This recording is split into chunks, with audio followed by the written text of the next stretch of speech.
everyone, and welcome back to Only One United. I've got Namrata with me here to talk about the last game of the season that we've just won 1-0. Of course, a lot was on the line today. Some players' last game, the title potentially, but it wasn't meant to be. Lots to talk about, and I think it was an underwhelming performance personally because last time we did beat Liverpool 6-0, so my expectations are quite high. But Namrata, coming to you, how are you feeling? What's the post-match things that you're thinking right now? I'm just like really pissed off because uh, I mean, like the match itself wasn't that great. We ended up winning, which was good. I think the away end was very good. Like you could just hear across. Like it was we were playing against Liverpool. You couldn't hear them once. It was all United, United. Uh, but yeah, just a little bit, not a little bit, but a lot disappointed because it's like definitely Ona's last game. I know like Atanu is still in denial, but yeah, just was hoping for like some clips showing her after the match, but they didn't show that. I think like Russo is probably gonna stay.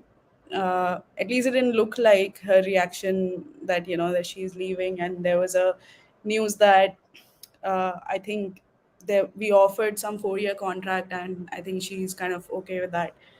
So yeah, really disappointed. I think like if you look at the season overall, finishing second only by 2 points, just missed it by 2 points from Chelsea. That Everton game will always haunt us. That the one which we drew 0-0.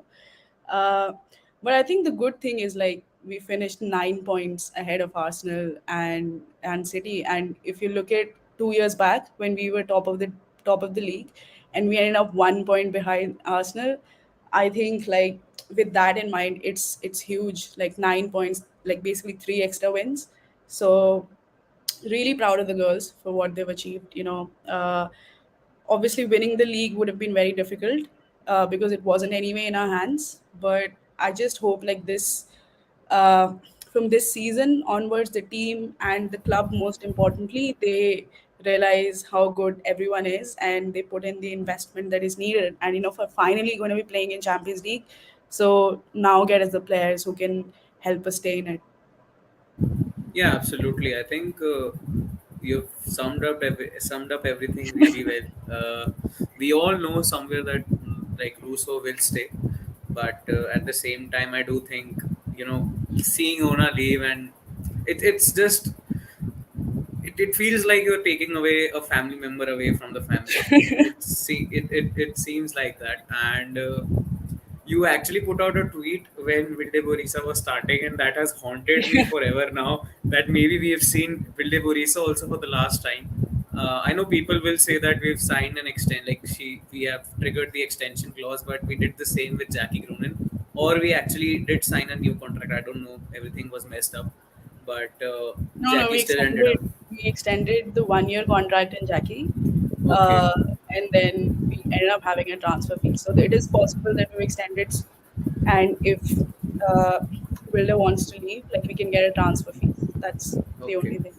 Just 1 minute. Tell me if my voice is right now or is it now? It is fine. There's some background Yeah, noise. Yeah. yeah. My earphones have been damaged, so I'll have to ask Holly Bancroft to give me some money, the ones that But she's saving from not he's extending good. the last He's good contract. with music related things, with the bands and everything. So I'm So sure this she's is gonna also like. music, right? Yeah, but yeah, of course we'll talk about Ona, we'll talk about Russo, we'll talk about all those things. But first, let's talk about the performances because in the first half, I think Nikita Paris came close to scoring two.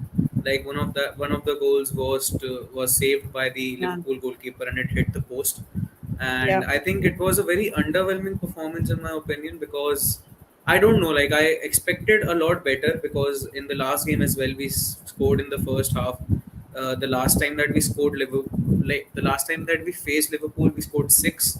I think Lucia Yeah. Garcia scored the opener. I'm not actually sure. I need to look at it again. But the team was a little like only one change was there. We brought in Vilde Borisa, and I thought, okay, are we playing another game after this? Because why is Vilde Borisa playing? But yeah, he decided to give her a start. But like, what are your thoughts about the first half? Because it's just something that I think those were the worst 45 minutes that I watched us play, and I watched the Everton 0-0. So, what do you Uh, think? I think I'm not sure like when exactly we played Liverpool. I think if it was in January, because I think they have strengthened their team a little bit in January as well. You know, the team looks a lot better. You know, obviously they beat Man City as well, so uh, not like a pushover kind of team. So uh, I thought like maybe I don't know if maybe Lad was injured or not, but you know, Wilde getting the start, I thought, you know, it's going to be a lot more progressive. You know, we're not playing with a double pivot, but you know, again, I think when you play Katie Zellum at the base of the midfield, then basically both of them have to drop deep. So Wilde was also not as far advanced as she was uh, against Spurs.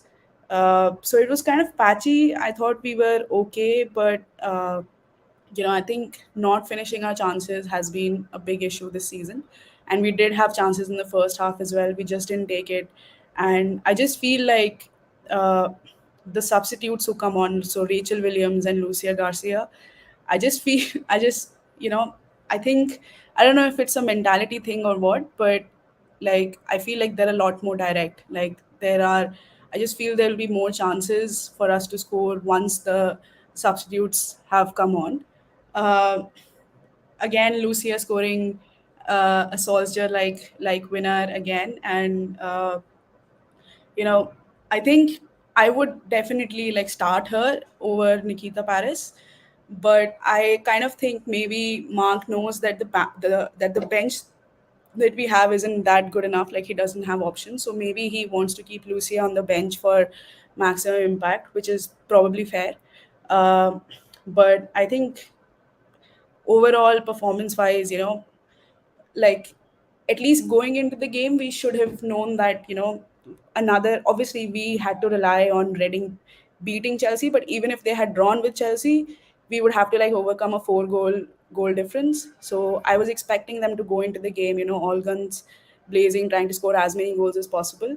And I think after half time, when it looked like, you know, Chelsea are ahead and it's going to be next to impossible, I think the tempo kind of dropped, and we picked it up in the last 10-15 minutes, last 20 odd minutes, probably looking for a win to to seal this off. But yeah, not a good performance. But I think if you look at the second half of the season, we haven't really had that many good performances. We've had very good moments, but overall the performances have not been as good as they were in the first half. Exactly. I think with regards to what you said, even if Reading had drawn against Chelsea, we would still need to score four more goals. So I personally thought that we should have been ready for anything. Like, Yeah, even if it was a loss, of course, like we fell short. We didn't beat Everton, and Chelsea were a little too better. But we had to, get ready for any chances that come our way. And I personally thought that somewhere in the mind we had already succumbed to the thought that, okay, we are not going to win the title. I know that title talk is a little premature according to some people, but we came so close, like you've already mentioned. I think two points off from Chelsea, and overall 3 points off from the top of the table. So yeah, it's a little bittersweet because yeah, on one hand I'm quite happy with the amount of progress that we've made this season. Then on the second hand, we haven't won the league. Like, we haven't won a title yet, like a trophy yet, since the yeah, championship days. So, and plus we lost the FA Cup final. So I was actually, manifesting that we somehow defeat Chelsea towards the WSL title. But yeah, of course, it wasn't meant to be. It is what it is, actually. But talking about Leah Golden as well, I think the braids, not having the braids, didn't help because she wasn't her best self today, in my opinion. And I think much of it comes down to the fact that Hannah Blundell was instructed to be a part of the back three. So you don't get to see that Blundell Leah Golden link up pretty well. because in some other games as well we've seen, like in the City derby, we saw that Blundell was a little higher up the pitch and was getting the freedom to actually progress the ball. And today we only saw one or two instances where Blundell actually carried the ball from her own half into the opposition half. So I think if it's the sample size of that progression is a lot bigger, it will help us overall. And today I think it was a little detrimental to have her be a part of the back three. I had a discussion with Rahul on Twitter as well about this, and he mentioned that not having Haley Ladd today and playing three midfielders, like I think Wilde Borisa is a hybrid between a number 8 and a number 10. So obviously she was a little higher up the pitch as well, and we could see her out towards the right hand side. Tooney was towards the left hand side, linking up with Leah Golton, and Zelem was isolated in the midfield. So obviously to help her out and to ensure that we don't succumb to the Liverpool counters, I think that's why Blundell was instructed to be a part of the back three. But obviously, it's like you have one pro and one con, so it doesn't add up in my opinion. But yeah, I personally was hoping that we get to see Ona score a goal and Russo score a goal, but maybe it was wishful thinking.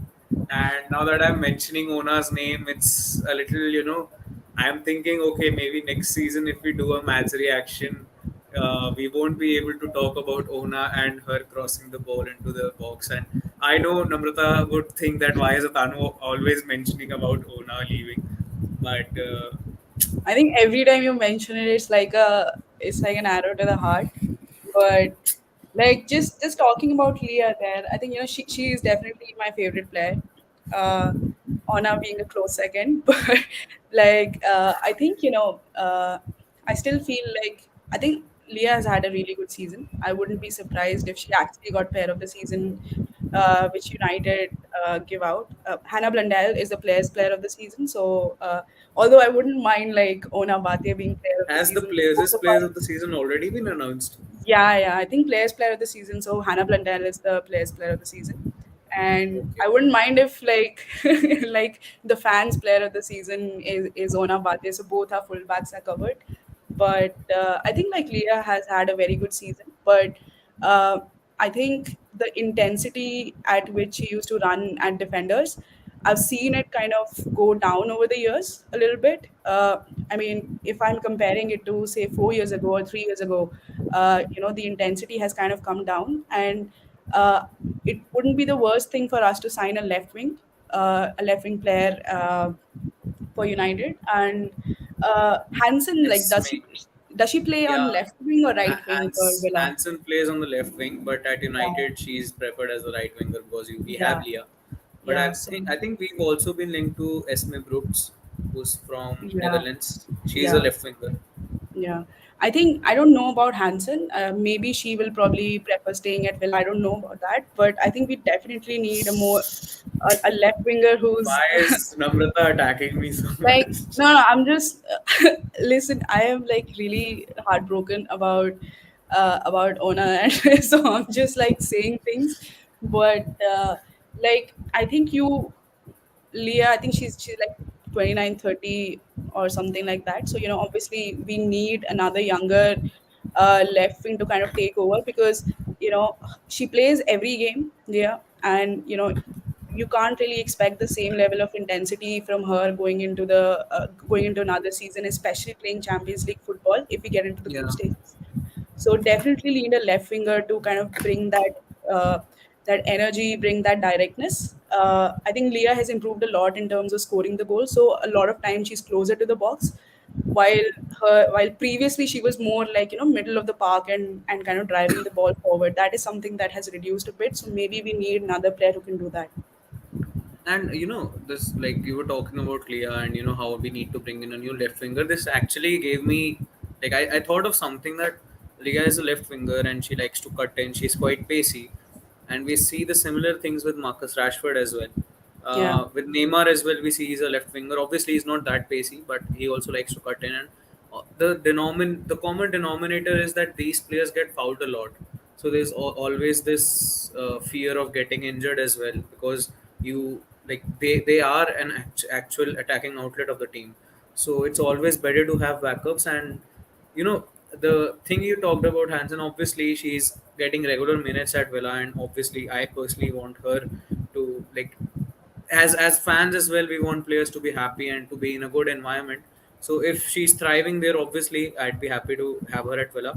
But even if she comes here, it's like you've got to compete with Leah Golton for the left hand side. You've got to compete with Paris and Lucia Garcia for the right hand side. So you won't get that many minutes. And if we do end up signing Esme Brooks, that is going to increase the competition. And I personally want to see how we actually rotate the squad with Champions League as well. Because if we are adamant on starting the same team in the league game as well and in the Champions League as well, it is going to cost us a lot. And not in terms of injuries per se, but in terms of how fatigued players are. We actually have a very good example of it in Elatun right now. She's Yeah. starting every game for United. She's starting every game for England in the absence of Fran Kirby, and not, even in the presence of Fran Kirby, Tooney will get minutes here and there. And it's actually impacting her game. I don't know, like maybe it's a loss of form, maybe it's a blip, but we haven't seen that Ella Toon that we know. Obviously she's got good assists as well this season, but I remember the season where she scored 10 goals and got 10 assists. I think it was last season. So I actually thought that she'll improve on that, but I personally feel it's fatigue related issues. So to see that throughout the squad is going to hurt us a lot, and I hope we don't see that. I don't know about honestly about Tooney because I mean, to be honest, we've seen two seasons where she's been really great. So she Yeah, was like I am not questioning the talent, obviously, but it's no, just that. actually, I'm just saying that if you look at some of the players like Leah, for example, Millie Turner, they've kind of been there around the squad throughout. So from the starting, they have been like very influential. Tooney in our first season in WSL, she wasn't a starting 11 player. She kind of from next season onwards is when she had that rise, and I think her rise was meteoric. Like suddenly she burst into the scene, and she was really good. And last season as well, the combination between Tooney and Russo was amazing. I think I still kind of believe that it's kind of I feel like Tooney's rise was linked with Jackie Cronin being played in the number 8 position. Like the first season in WSO, Jackie was playing at 10, so there was a Zellem and Lad double pivot, and Jackie was at 10. Then the season after that, when Tooney actually started playing for us at 10, it was Jackie who was in the number 8 role, and Lad who was a 6. And so that's when Tooney kind of had, she had somebody who would shield her, somebody who could provide the through balls, and Jackie was very good at linking up defense and attack. The system. She was the system, right? And we saw the same thing last season. The one change was that a lot of times Zelim was occupying the lad spot, but even then, and we kind of saw that Jackie had to then drop deeper, but still she was able to link she could be that linking player, and that helped Tooney a lot. I think this season for a long time we've been playing double pivot. It's the same thing as we were doing in the first season in WSL. The only thing is now it's Tooney instead of Jackie who's playing in that 10 role. I think it is because there's a huge gap between Tooney and the base of our midfield.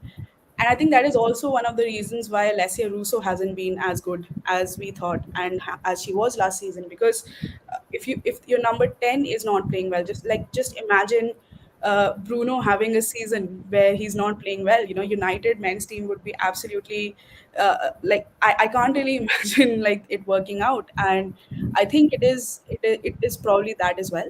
Obviously she might be physically tired as well, but then you also look at players like Ona. I mean, okay, she's not playing for Spain, so she's a lot fresher. But you know, I think there's a physical fatigue. I think there's a mental fatigue as well after winning the Euros.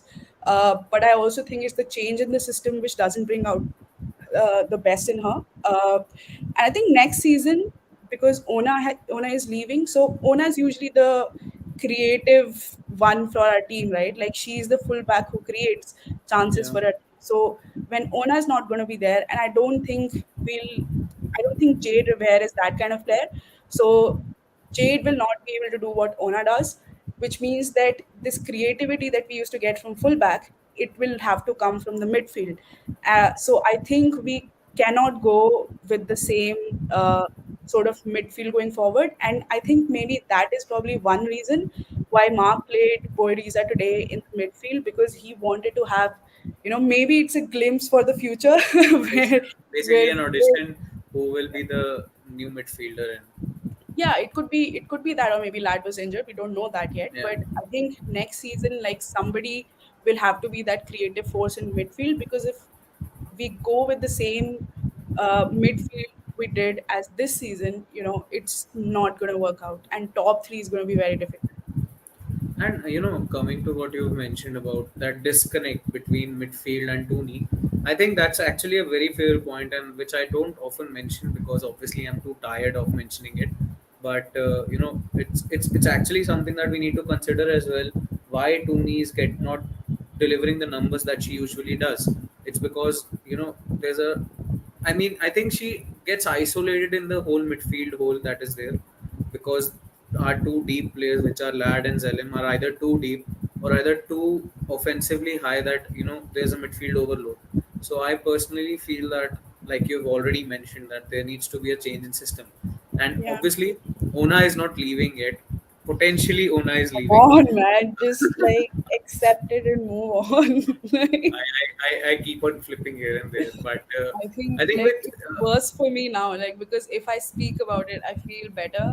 But then I yeah. listen to you who's still like clinging on to hope, and it's really sad for me. Imagine if she does end up staying. And I don't think she's doing that. Amrita, come on, be optimistic. She's staying. I'm She's not staying. I'm not an optimistic person. Yeah, like I think I am also building up my expectations unnecessarily. About But time. About time. yeah, but the point that you mentioned about Jade Revere, I think even if Jade is able to do perform that role, the benchmark that Ona has set is too high for anyone to catch up to it within one season. And oh God, why am I It mentioning took, Ona again and I again? mean, it took Ona 2 seasons to kind of get adjusted to that role. So Yeah, even if Jade can get into the role, she's definitely not getting into it straight away next season, yeah, right? exactly. And we need to, like, we cannot wait, like we need to change the system or we'll suffer, like you've already mentioned it with, like, next season we can't say, oh okay, like our focus is Champions League or our focus is cup final. We need to balance everything. We need to ensure that we are in a proper title race next season. We need to ensure that we get out of the group stage, not out of the group stages, into the knockout stages in the Yeah, Champions League, and a cup trophy is necessary. I think even a title, WSL title, would be amazing because the progress that we've made is amazing. But yeah. I think we lose many players in the summer. That's just my uh, like gut feeling that okay, if Ona does end up staying, for example, Why uh, are you so? I don't understand why. Why can't you yeah, just like okay, okay, accept and say Russo, that, yeah, Russo's okay. Hypothetically speaking, Russo leaves, Ona leaves. Uh, I think Russo is staying. Ona, I think, is I'm just telling, like, we haven't seen the contract officially right. yet. So Okay. okay, then Hansen might leave, Wilde might leave. Then Hmm. Banyan's contract is coming to an end. Tunkara isn't getting the minutes, so she might force her way out. Yeah. Leon didn't get any minutes, so that's actually seven players that I've counted, and seven players, like, I agree that some of these players haven't played much, but at the same time, at international level, they play regularly, so they would Hmm. want to get regular football to ensure that if they aren't selected for the World Cup, then they have to get selected for the Euros that are upcoming. So they'll need to start getting those game time, and they must have lost so much match sharpness in this one season. Like Tunkara, I think she used to play regularly for France, or like she also captained France in one game, and now they've got a new manager and they are preparing for the World Cup. I think Hmm. if she does, like I think in the last international break didn't get selected. So Yeah. if she does end up not getting selected for the World Cup, that's actually going to hamper her chances of being at United next season. Yeah. So yeah, a lot of things have been discussed, but yeah, we forgot to mention Lucia Garcia. Like coming to the second half, super She's sub. the Spanish queen now. Yeah, She's a Spanish queen now. Namrata is trying Oh to move on. So God. no, Oh, at least we have one Spanish player then. we'll And we're have getting three two. more. We're, ha- Yeah, we're getting we'll We have get three. We'll Maitani. have three. We'll have Yeah, three. Yeah.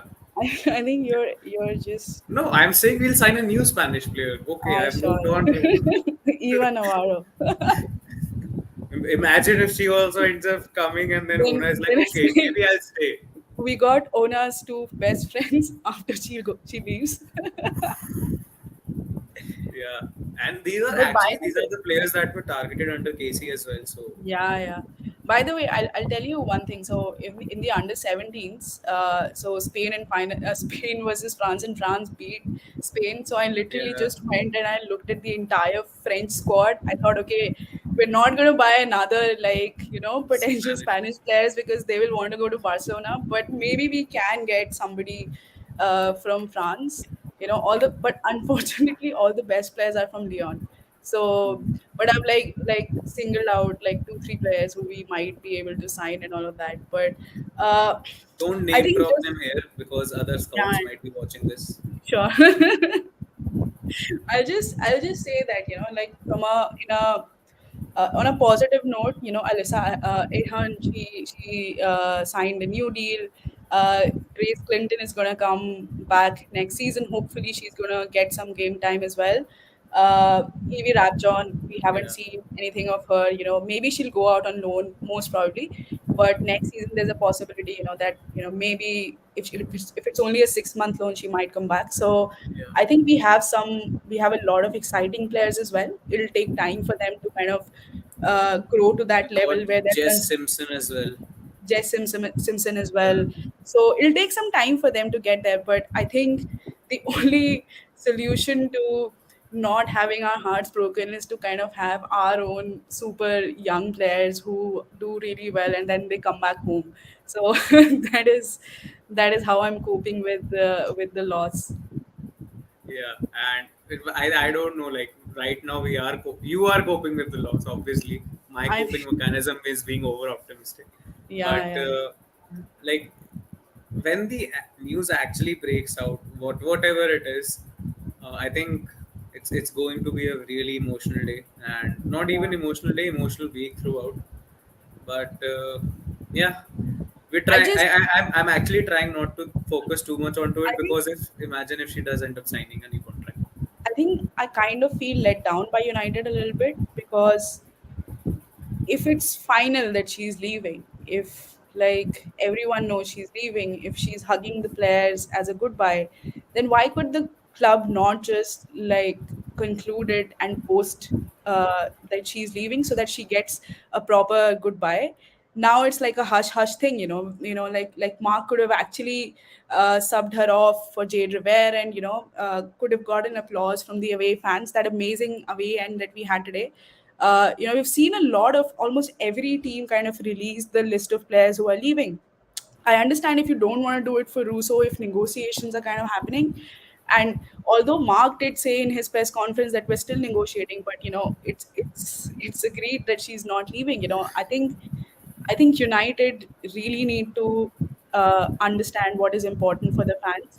I think there is a lot of lionesses bias that has crept in the last 1 year, but I think United women's team as well. Like men's team, I hope they release a list of players who would be leaving. I understand, obviously Scott McTominay, Lindelof. We don't know if they will be leaving or not, but when you know a player is definitely leaving, just announce it. Like let them have a farewell. And uh, there's a possibility that what is Guru, it?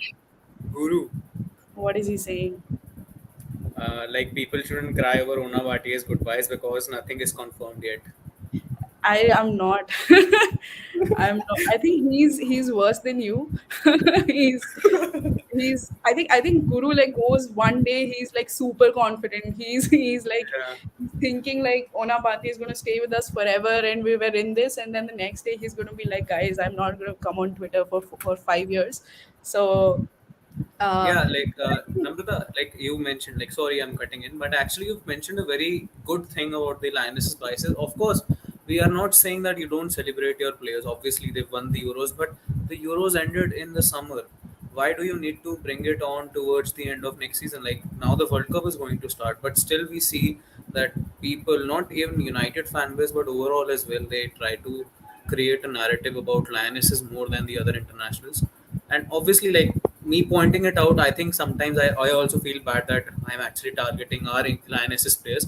But it's not about our Lionesses players, it's about how the club is operating. And I'll be very honest, this is something that I've talked to many people. Uh, Yeah. you, Alessio Russo is an Adidas athlete. Una Badri is a Nike athlete. And United, I'm not saying don't sign Russo. Please don't twist my words. Obviously, I'm not saying you as in Namrata, but overall the audience as well. Yeah. Like, don't twist my words. I'm just saying that, maybe the club are looking at a commercial side of things and not I don't actually I don't how the think club needs to operate. I don't think that is true. I think the reason why I feel really let down is because it's not the same with the men's team. Like, can you imagine if uh, there were Like, question it's a marks about. very good example of how, like, there were rumors and talks that Lisandro Martin is going to get a new deal. Obviously, he's done really well in the first season, but he's just signed. I think it's just that with the men's team you kind of feel. I just have a feeling that United fans. I think that the sane United fans, at least the nationality of the players, is not the basis for promoting them. I understand that Maguire gets a lot of hate, which a lot of other players in the league might not get because he's English and everything. But I think, like, if you look at United players and the love that fans have for them, uh, there is not just a focus on the English players, right? Of course, Rashford is having an amazing season, but there's a lot of love for Martial as well. He has one of the best chants for the amongst all the players. When Licha got injured, you see those kind of responses from the fans. Like, can you imagine, like, if you look at Ona This is Bate. about the men's team you're talking, or So overall? I'm just saying, United as a club, when it comes to the men's team, I don't feel that there is a bias towards the English players. Like, can you imagine if Bruno was saying that I'm not sure if I'm gonna sign a new deal, and can you imagine that, like, that would not be a big deal regardless of whether Rashford was leaving or not? Because I think, but when it comes to the women's team, there is a lot of focus, and we saw recently with Polly Bancroft as well, when she said that we will be looking at Lionesses doing well at international tournaments to grow the fan base. You don't need international football to grow the United fan base. United fan base is all about United. We're happy if our teams win the Euros, if they win the World Cup, but at the end of the day, it is about United. I'm not just sad that this season is ending, but it's going to be another 3 months before we see the team back for preseason. And that is, I mean, I understand, like, Lionesses craze is amazing, and there are a lot of people who are getting into the game because of that. But if you look at the core United fan base, the people who support this team, not because they are women, but because they're a United team, I think you're doing a lot of disservice to those set of fans by always pandering to the Lionesses all the time. Like, I think all the fans who have been following this team for the last 4 or 5 years, everyone recognizes what a huge part Ona has played in our story. So why is she not getting her flowers? It's I understand, like, it would be great if Russo stays, and if Russo was definitely leaving, I would understand that. But Ona is a very important player, and she's not getting that due from the media, from the club, because because she's not the Lionesses. And if you look at, like, she there's so much to be proud about for Ona and Lucia Garcia. She was among those 15 players who kind of gave up their place in the Spanish national team to fight for good conditions. This is something that should be celebrated, but I don't see United, like, kind of doing that. It's always, you look at what is more commercial, what the club can get more fans out of. And I feel like the men's team is the opposite, and that's why I feel a huge disconnect, because it's one club at the end, right? I think you've summed it up really well. And the thing about Una not getting her flowers, I actually made a post on Twitter today from our Only One United account, where I was saying that this might be the last time that they are playing. And I saw the quote tweets, and everywhere people were like, "Why is Russo leaving? Uh, how can United do this to Alessia Russo? She's won the Euros. She's done this and that. And I actually am happy that people are acknowledging Russo's importance. But at the same time, I didn't see a single person say, we'll miss Ona. And while I'm talking about it, it's a little emotional as well. And I see, like I see fans not give flowers to Unavati, and it actually breaks my heart, because when you see how good she's performed this season, and not just this season, you've mentioned the Spanish thing as well. It actually takes a lot of guts to stand up to some things that you think are right, and to the things that you think are wrong. And for them to do that, for them to give up their international career, and it's not about just the international career, but they are standing up to something that they believe in, and it Yeah. takes a lot of guts. And you know they've suffered a lot. And even now, we don't know whether they'll be selected for the World Cup or not. Mapi Leon came out, the I think yesterday or the day before that, and she said that, as of today, I'm not going to be playing in the World Cup. And that is because I am Mapi Leon, and Mapi Leon believes in what she stands for. So yeah, I think the thing about Ona Bhatia not getting her flowers is actually quite true. And maybe it's not just because of the Lionesses' bias, but because Ona Bhatia plays for a position as a fullback, and people actually don't pay too much attention, which at the same time is actually disheartening, because Namrata, we've talked so much about Ona Bhatia throughout our match reactions. Like, we've done around 10, 15 by now. And we've always talked about how she's given 8 out of 10 performances in every game. So to see people not acknowledge Ona Bhatia is actually disheartening. And I also see people like, right now, Lucia Garcia is coming off the bench and scoring. But when Lucia Garcia actually plays well, and she's not on the score sheet, it's those games where I see people not even acknowledge her. They say, okay, was Lucia playing on the pitch? Because there have been instances where she's done well, even though she hasn't scored. So this is the fickle mindedness of a football fan these days, where they only judge a player on the basis of the goals that they score, on the basis of the trophies that they win, both for the international and national and club teams. And to and for example, like England won the Euros. Obviously, people might think that we are bashing on Lionesses. It's not about that. It's about how the club is operating. We saw Lisandro Martinez win the World Cup. I Yeah. don't see the same amount of It was uh, celebrated. Like Old Trafford was shouting Argentina, yeah. Argentina. Like But it, it's it was it was limited to some time. Okay, now you don't see posts like, okay, he's yeah. a World Cup winner. Obviously, he's a World Cup winner, but we don't need to s- say that again and again and again. Obviously, we all know that. And right now at United, he'll obviously be judged on the basis of the performance that he gives right now, and not on the basis of what he won a few months back.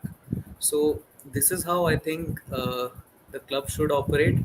But you're absolutely right that they are looking at the commercial side of things, and they think whatever is marketable, they'll try to milk money out of that. And Yeah. I think I'd it just like to yeah, yeah, comment yeah. on this comment that Joe Birdman left, where they're talking about Viv, when she had a pre-contract with Barcelona, but she ended up staying. I think it's a little bit different because Viv is not really a Barcelona academy player. Like we know, Ona will always want to go back to Barcelona, if not now, maybe 2 3 years in the future. So she's not gonna get uh, like get on the bad side of Barcelona. So 100%, I think if she has agreed, as has been reported that she has agreed with the club, I don't think she's going to go back because it's her childhood club. I don't see Ona being that. I think another thing that Joe kind of mentions is that how players are allowed to leave on free transfers, and how we get money for these players, and we let them leave without getting anything for them. So I kind of agree with that because if you look at Lucy Staniford, she still had, I think, 6 months left in her contract, and we let her leave to Aston Villa on a free. You could have got a transfer Not fee. It even would 6 months. not. I think she signed a new deal right in the summer. I'm not sure, but I think like she had some time left her on contract, Yeah. so you could have got a transfer fees. With Jackie Gronin as well. The transfer fee that we finally agreed was 150K, right? 150K euros or pounds, I don't know, for to PSG. And I think if you're losing one of your best players, like 1 week before the season starts. 150K is very less. Like Arsenal were ready to bid a world record fee for Alessia Russo, and I think Russo is a very good player. But if you look at how important that player is to you, United did not go into it with a good deal, and I think this is kind of very weird because for a lot of years we have actually been pretty good. We've done really good deals. We got Ona Bate on a free, because when Ona herself, when she was at Levante, they had put a clause in her contract where if she wanted to go to a Spanish team before the age of 23, they would have to pay 500,000 euros, which was not going to happen. And so United took that opportunity and they got her here. Alessia Russo, when she was at college in US and she was in her final year, and but COVID happened and then she had to kind of stay back, and she wanted to come back. They grabbed that opportunity and they got Russo here to United. When we sold LJ to Chelsea, we got Hannah Blundell in, and I think that was one of our best transfers, right? Because I understand that LJ was a very important player. She's a player with huge potential, but she did not somehow fit into the team at that point in time. And instead of like asking for money, they got Hannah Blundell, like who has WSL experience. And I think we actually made money off that deal, probably 150K in addition to Hannah Blundell. So that was a very good deal. But now it just looks like we're not, like, I know we've got Jade Rivera, who's a very good player. We've got Grace Clinton, who's a very good player. But when it comes to these top drawer quality signings, I just feel we don't make them. And that I is think nothing to with say. yeah, sorry. I think with Jade Revere as well, it's a prospective signing because she's not Yeah, played for a top team yet. Because I think yeah, she's come out of college now, so yeah. it's mostly prospective and to compete in the WSL. Now that Una will leave, obviously we are left with Hannah Blundell, Jess Simpson, Jade Revere, and Evie Rabjon. And three out of those four players haven't played at the top professional level consistently. Like I think Evie Rabjon has played 1 or 2 games for Villa. Jade Revere is yet to play like for the senior team, and then we've got Jess Simpson who hasn't played for us yet. She's played for our academy, so now we It's might like need to shell out money. Yeah, it's a bit like Chelsea men's transfer strategy where they get all of these young players and they send them out on loan. And I hope like we don't do the second part like Chelsea man. Like I hope someday these people do come back and they form an important part of the team. But I just feel like when you look at the uh, big name signings, the kind of players who would come in and immediately become an important part of the team. I think apart from Maya Letizier, we haven't actually done that for a few years. We've got players to improve our depth, and I think this summer is going to be very important. And I do think that as we have been our last two windows, summer windows I'm talking about, have been all about improving depth. So the season that Casey left and Marks joined, it was still Casey signings, and those signings were there to improve the squad depth. Then Mark came in, and Mark's first window, which was last summer, he again added a lot of players. Half of them played, half of them did not play, but it was about improving depth.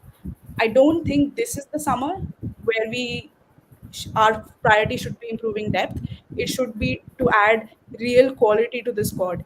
And if we have to spend money for that, if we have to sell some of the players who are still under contract but are not needed, we have to be brave and we have to do that.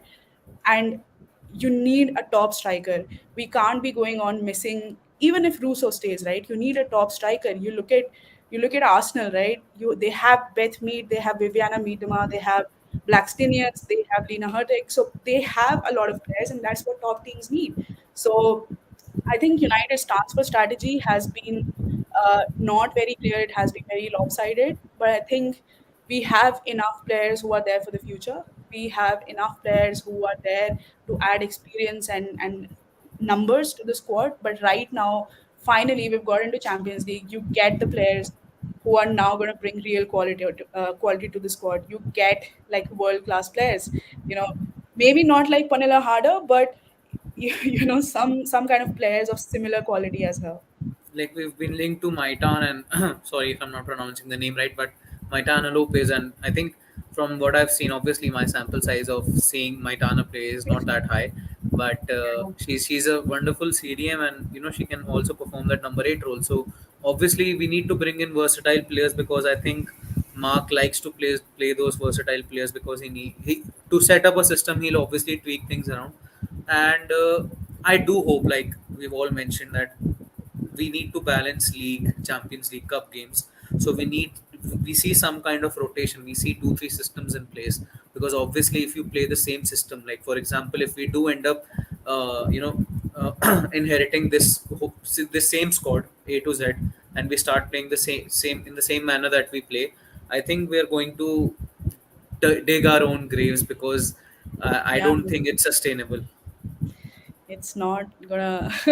We will get smoked by on our previous team Levante if we play like that.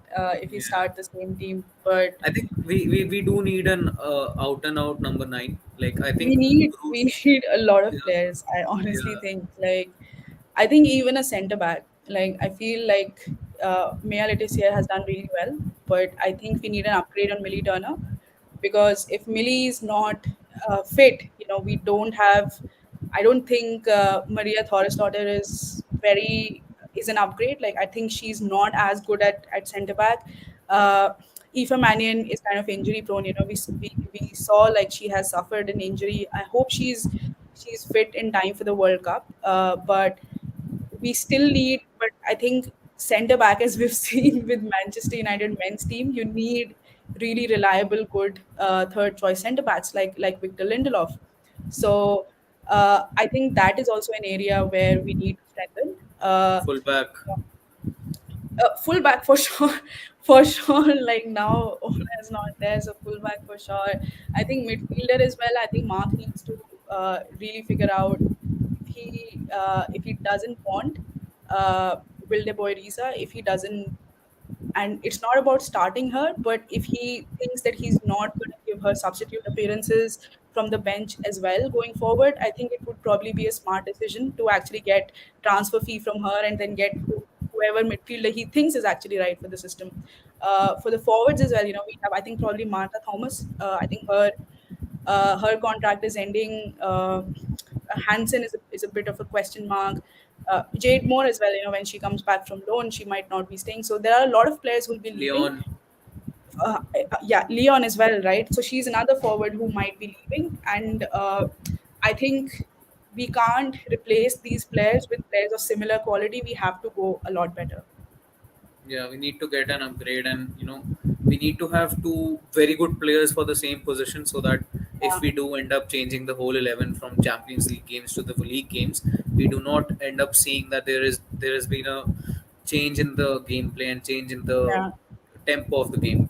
So yeah, we've talked a lot. Lucia Garcia is always amazing, and I love Lucia Garcia. Like, I think it's just the vibe that she has. It's like yeah, she's perpetually angry, and she has that. When you look at a player, it's basically that tweet, that meme. Like, she's her.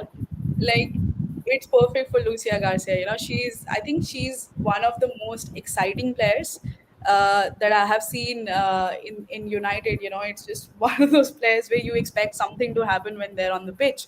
Like, the goal that she scored today, uh, we had like she'll have those kind of chances where she can score easier goals. She won't do that, but she'll pick the most difficult way to score, and then she goes crazy and all of that. So I think, really, I feel like she is the Manchester United kind of player. I also think, and I think maybe Barcelona fans will not like that, but I think Ona Pate is more of a United player than a Barcelona player in terms of how she plays and in terms of the personality. But anyway, after a lot of rant about that, I hope nothing but the best for her. Um, uh, Hopefully she goes and wins a trophy, Ballon d'Or or whatever. And then there is another side of me which hopes Barcelona goes bankrupt in 2 years. So there is, a bit of balancing of emotions. But really, I'm kind of happy now. Like, Lucia will get all the love from the fans, which was shared with Honor a little bit. Now she'll be the uh, uh, she'll be the sole Spanish, one of the two Spanish players, whatever. But yeah, Three. yeah, I really hope she gets a lot of game time next season and she Yeah. like really cements her spot, because I think if you give her the kind of game time that you give Nikita Paris, you're gonna have a much better return coming from her. Yeah, absolutely. And just before we end the video, obviously, my same old thing of playing the chant. So here's the Lucia Garcia chant. Enjoy, guys. She came to us from Spain. She signed for Man United with golden scouts of Spain. Her brothers don't play football, so she put on her boots. And every time she gets the ball, she turns around and shoots. Oh, Lucia Garcia. She came to us from Spain. She signed for Man United to golden scouts of Spain. Her brothers don't play football, so she put on her boots. And every time she gets the ball, she turns around and shoots. What a catchy chant, I I think think. it's perfect, right? Like she's Yeah, causing Scousers pain. yeah. on- And yeah, I just checked in the 6-0 win that we had over Liverpool in I think she January. scored 2 goals, right? She scored one. She scored the opener actually. Mm. Yeah. Or did she score 2 goals? No, she didn't score 2 goals. Yeah. Uh, yeah, guys, that's it from our end. This is the last match reaction of the season, and we'll obviously do some shows again in before the World Cup, during the World Three Cup, and months break, during the guys. pre-season. Three and a Yeah, half but months break. yeah, yeah, but match reactions will be back from next season, and till then, guys, hope you have enjoyed our match reactions. And this is the last I've said match reaction so many times, but this is the last match reaction that we're doing this season. So if there are any suggestions on how we should improve for next season, please feel free to drop in a comment, and follow Namrata on her Twitter at the rate Namrata underscore YDV. Follow Only One United Club at the rate Only One United Club that I've written my name. And subscribe to the channel if you already haven't. Like this video, share this video with your friends. We've again, put the video till 53 minutes, and that's how the 2 a.m. It's the last gang one. operate. Yeah, one last rodeo this season. But yeah, guys, thank you so much for joining in. Hope you guys stay safe, take care. We'll see you, and yeah, please subscribe to the channel if you already haven't. Bye, guys.